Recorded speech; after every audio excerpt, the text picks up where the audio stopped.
नजर में विनर है और ट्विटर पर आप ट्रेंड कर रहे थे यस कि विशाल को लाया जाए। What do you have to say about this? अब क्या लाया जाए, 2 ही दिन बचे हैं तो लाने का तो फ़ायदा नहीं है। खैर बट मैं बहुत ज़्यादा ग्रेटफुल हूँ कि बाहर आके मुझे दिखा है कि पब्लिक ने इतना प्यार दिया है मुझे। और अगर आउट होके भी ऐसा अगर पब्लिक बोल रही है कि आप विनर हो तो भाई फिर तो आप जीत गए हो। उनका अगर दिल, पब्लिक का दिल जीत लिया तो फिर आप शायद जीत गए हो। एक है हल्का सा मलाल है दिल के अंदर, थोड़ा सा जख्म है कि शिट क्यों यार, नहीं जाना था मुझे, 4 दिन बचे थे, जीतना था, बट कोई बात नहीं। बट आपको लगता है आपको अदनान ने आकर इन्फॉर्म भी किया था कि कटारिया की दोस्ती तेरे लिए सही नहीं है, फिर भी आप वही कंटिन्यू किए। कहीं ना कहीं आपको ऐसा लगता है कि वो दोस्ती आप पे भारी पड़ गई?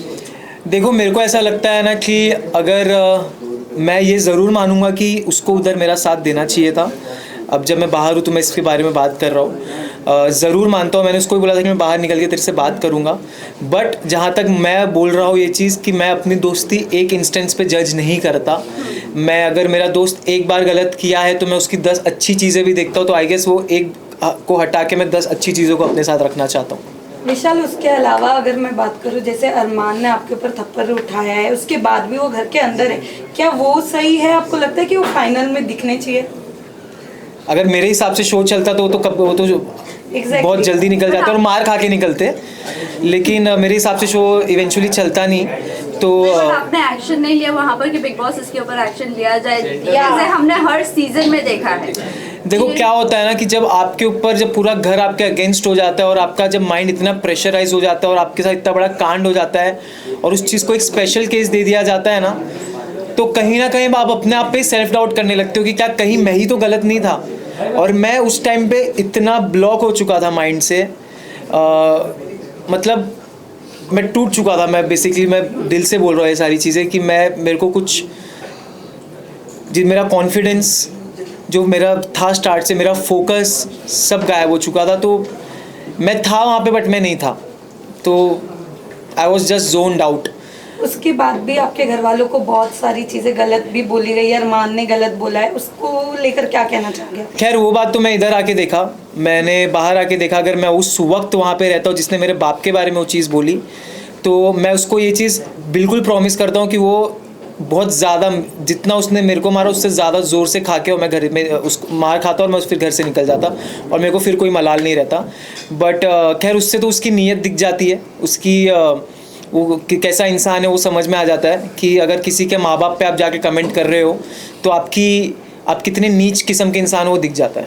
पर विशाल, थप्पड़ वाले इंसिडेंट के बाद मैं आपको हैट्स ऑफ करना चाहूँगी जिस तरीके से आपने उस पूरी चीज़ को मैनेज किया है, बहुत ही अच्छी तरीके से मैनेज किया। जैसे कि आपने कहा कि मैं बहुत मतलब मेरा कॉन्फिडेंस गिर गया था, पेरेंट्स के आने के बाद में कितना रिलीफ मिला एंड कितना कॉन्फिडेंट गेन कर पाया? बहुत, मतलब 2-3 दिन तो ऐसा था कि मतलब मैं सोच रहा था कि शिट यार ये क्या हो गया मेरे साथ बाहर क्या हो रहा होगा, मेरे जनता, मेरे दोस्त, मेरी फैमिली क्या सोच रही होगी मेरे बारे में। अंदर से मुझे मालूम था ये चीज़, अंदर से मुझे एक आवाज़ आ रही थी, मेरा इंट्यूशन था कि मेरे इंटेंशन गलत नहीं थे और मेरे वर्ड्स भी गलत नहीं थे। बट क्योंकि इतने लोगों ने, मेन इसमें मैं बोलना चाहूँगा पायल को, बुद्धिहीन चालें उन्होंने करके गई हैं। जब आपको कुछ मालूम नहीं है, आप एक बारी पढ़ाई करके आओ, आप नेशनल टेलीविज़न पे कुछ बोल रहे हो तो आप उसके बारे में स्टडी करके आओ, आप देखो कि मैं क्या सही बोल रही हूँ। और क्योंकि मैंने वर्ड निकाला भी था कि मैंने सुंदर बोला था, तो उन्होंने उसको बोली नहीं तुमने ये नहीं बोला था। खैर तो 2-3 दिन में लॉस्ट रहा, लेकिन फिर मुझे एक चीज़ समझी कि नहीं, मुझे स्ट्रांग होना है मेरे घर वालों के लिए, मुझे गेम पे फोकस करना है। और उसके बाद जब मेरे मम्मी पापा आए तो जी बिल्कुल मेरा बहुत ज़्यादा कॉन्फिडेंस ऊपर हुआ और मैं सोच लिया अगर मेरे ऑडियंस और मेरे माँ बाप सही समझ रहे तो मुझे घंटा फिर किसी से फ़र्क नहीं पड़ता। इस पूरे इंसिडेंट में लवकेश ने आपको बैक स्टेप किया है, उसके बावजूद आपकी और लवकेश की दोस्ती जो है वो कायम रही एंड एक टास्क के दौरान आप दोनों ने ही एक दूसरे की पोल खोली। कहीं ना कहीं मन में एक ग्रज आपके था लवकेश को लेकर जो आप दोस्ती के लिए दबा कर बैठे थे? नहीं, मुझे कभी ग्रज नहीं था जी। ये चीज़ मुझे बुरी ज़रूर लगी थी कि मैं चाहता था मेरा स्टैंड ले वो जगह, और एक चीज़ जो मैंने बोली थी कि अच्छे इन अ गुड वे मैंने बोला, वो चीज़ मैं चाहता था वो क्लियर करे। बट खैर मैं ये भी उसको देता हूँ कि बहुत प्रेशर था वो टाइम पे। और मैं जैसे बोला, अभी भी उसने कल मीडिया इंटरव्यू में बोला कि कुछ चीज़ें जैसे 4 घंटे पहले की भी बातें याद नहीं रहती। बिग बॉस के घर में हज़ारों बातें होती हैं, तो मेरा ये बोलना था, अगर तेरे को नहीं अच्छे से तू बोल देता कि मुझे अच्छे से स्टेटमेंट नहीं याद है जो भी है, बट जहाँ तक रही बात टास्क की, तो टास्क में मैं ये बोलना चाहूँगा कि यार वो एक टास्क था, हमको करना था, उसके बाद भी हम खुश नहीं थे उस चीज़ से जो हमें करना पड़ा था। और हमारे पास ये बहुत अलग किस्म की एक अजीब सा टास्क आ गया था हमारे पास, हमको करना पड़ा, क्योंकि बिग बॉस ने क्लियर शब्द में लिखा था कि मजाक नहीं है, आपको ये टास्क करना है। तो फिर भी लेकिन वीकेंड पे सुनाया गया कि टास्क में दोस्ती तो करो तो भी दिक्कत, ना करो तो भी दिक्कत, तो वो हो गया था। तो मैं और मकबूल तो रेडी रहते थे हर वीकेंड के बार पे कि चलो भाई अपने को बैठना है, अपने को सुनना है। तो नहीं, बट जहाँ तक रही बैक स्टैबिंग की, तो मैं ये बहुत कड़क शब्द है बोलने के लिए, मैं ये नहीं यूज़ करना चाहूँगा। जैसे मैंने बोला ये चीज़ कि मेरा दोस्त था और दोस्त रहेगा। विशाल, आपसे जानना प्रेस कॉन्फ्रेंस को लेकर आपका क्या कहना है, क्योंकि आपके मुद्दे को सबसे ज्यादा उठाया गया है और अरमान को बैश किया गया है थ्रू मीडिया। तो मैं इस पे एक स्टोरी भी डाला था, मैं चीज़ यहाँ पे रिपीट करना चाहता हूँ, जो जगह आप नहीं हो वो जगह पे भी अगर आपके नाम की गूंज मच रही है तो आपने ज़िंदगी में कुछ सही करके आए हो शो में। क्या होता है विशाल, आपसे जानना चाहूंगी, रणवीर शौर्या ने भी काफ़ी आपसे फाइट हुई है आप दोनों के बारे में, निकलने के बाद भी काफ़ी ज़्यादा वो ग्रुप खुश नज़र आई। तो आप बताना चाहें रणवीर शौर्या की गेम जिस तरीके से वो सामने वाले को चुप करा देते हैं, इवन जो अनदर कंटेस्टेंट्स है वो कहीं ना कहीं उनके एज, उनके एक पर्सनालिटी को देख के एक रिस्पेक्ट करते हुए चुप हो जाते हैं, आपको क्या कहना है उनके बारे में? रणवीर सर का मेरे को ये लगता है ना कि रणवीर सर बहुत चालाक है, वो सुमड़ी में इधर उधर की बातें करके निकल जाते हैं। हालांकि मैं उनकी बहुत इज्जत करता हूँ जिस हिसाब से वो गेम खेल रहे हैं, जिस हिसाब से उन्होंने टास्क परफॉर्म किया है, जितना ईयर का उनका एक्सपीरियंस है, उनका हार्डवर्क है, वो मैं रिस्पेक्ट करता हूँ। लेकिन आप अगर हम अब छोटों से एक्सपेक्ट करते हो इज्जत, तो क्या आपका ये फ़र्ज़ नहीं बनता कि छोटे भी आपके साथ एक नेशनल टेलीविज़न पे मेहनत करके आप उनको भी इज्जत दो? क्योंकि अगर आप इज्जत दोगे तो आपको इज्जत मिलेगी। खैर उन्होंने इज्जत दी नहीं, लेकिन फिर भी हमने उनको इज्जत दी थी। जहाँ सना मकबूल भी प्लेटफॉर्म से, वही प्लेटफॉर्म से आती है, एक्टर वो भी है, एक्ट्रेस वो भी है, बट रणवीर सर से उनको इज्जत तो मिलती ही नहीं है, बल्कि उनको डोमिनेट ही किया जाता है या कोई भी चीज़ों को लेकर बोला जाता है। अरे मकबूल स्ट्रांग है, उसको कोई कुछ नहीं कर सकता, कोई सीन नहीं है उसका, वो सही है, वो कर लेगी मैनेज। और जहाँ तक रही बात रणवीर सर की बात, तो वो करते हैं, उन्होंने तो भाई बहुत सारी ऐसी ऐसी चीज़ें उन्होंने कह दी है, मेरे और मकबूल के रिलेशन पे ऐसे ऐसे उन्होंने बातें कह दी है, बट खैर उन पे नहीं बोला गया है, कोई बात नहीं। विशाल, बट साई ऑडियंस देखिए केतन पे आते हैं। साई केतन ने जहां एक क्लिप वायरल हो रही थी, उन्होंने कहा इस ग्रुप के बंदों को उड़ना बहुत जरूरी है। इतने फ्रस्ट्रेट हो गए थे आप चारों के ग्रुप से कि जब वो आप तीनों निकले, तो जैसे मैंने बताया कि वो ग्रुप काफी ज्यादा एक्साइटेड और खुश नजर आ रही थी, बट क्या उनकी तरफ से हमने गेम प्लान नहीं देखा? एक बात बताता हूँ मैं, क्या था? एक बात बताता हूँ मैं, continue to this question. Sai ने निकलते निकलते कहा कि सॉफ्ट कॉर्नर, किस बात है सॉफ्ट कॉर्नर? Right. बताता हूँ, आप लोगों को हेट ही करते थे। बताता हूँ, उसमें भी आऊँगा मैं। मेरे ख्याल से तो आप अगर ये सारी चीज़ें देखो तो एक चीज़ से ये समझ सकते हो कि भाई उनकी फट गई थी लिटरली। हम चारों से, सब घर वालों की फटती थी कि भाई अगर ये नहीं जा रहे यहाँ से, इनको तिगड़म करके निकालना पड़ेगा, क्योंकि अगर इनको तिगड़म करके नहीं निकाले तो ये आखिरी तक नहीं हिलने वाले। और मैं ये दावे के साथ कहता हूँ, जो हिसाब से मुझे ऑडियंस का, जनता का प्यार दिखा है, हम चार तो नहीं हिलने वाले थे, बट बहुत सारी चीज़ें करी गई, ठीक है। और जहाँ तक रही बात कि इन चारों को उड़ाना पड़ेगा, सबसे पहली बात भाई तेरे बस की बात है नहीं, तेरे बस की तो बात नहीं, तेरा पॉइंट रखने की, तू चारों को उड़ाने की क्या बात कर रहा है? तो पहली चीज़ ये। और दूसरी चीज़ जहाँ तक रही बात, साई ने अगर ये बात बोली है जो कि मेरे को नहीं मालूम, बोली है, तो मैं साई को एक बात बोलना चाहता हूँ। साई, आपके लिए मैंने नया नाम निकाला, आप साई केतन या आप साइड केतन है, ठीक है? तो साइड केतन इसीलिए आपने पूरे शो में आपने यही चीज़ बोला है कि ये एक दो दोस्ती, एटलीस्ट हम अपने दोस्ती पे तो थे, जो भी हमारे बीच में हम एक दूसरे के साथ खड़े थे, जो पूछ बोल रहे हो, हम दोनों एक दूसरे को सुधारते थे, बोलते थे। तुम तो लेजिट पूछ बन के घूम रहे हो। और जहाँ तक रही बात सॉफ्ट कॉर्नर की, तो मैंने हमेशा उसको ये चीज़ बोली है कि साई, मेरे को ऐसा लगता है कि तेरे को सॉफ्ट, वो हमेशा बोलता था ये चीज़ कि मेरे को तेरे लिए सॉफ्ट कॉर्नर है, तो दिल का बहुत अच्छा। और मेरे को भी वो दिल का बहुत अच्छा लगता था, बट बाहर आके मैंने कुछ चीज़ें ऐसी देखी, उसने भी कितनी सारी ऐसी चीज़ें बोली है, वो दिल से उतर गया है। अरमान मलिक ने आपके कैरेक्टर को बहुत ज़्यादा असैसिनेट किया है, उनके बारे में आप क्या कहना चाहोगे? बाहर आने के बाद आपको चीज़ें पता चली होगी, आपके फैमिली मेंबर्स से भी। What do you have to say? वो इंसान का कैरेक्टर, वो इंसान कैसे कैरेक्टर जज कर सकता है जो खुद कैरेक्टर लेस हो, जिसने खुद 2 शादी करके बैठा हुआ है?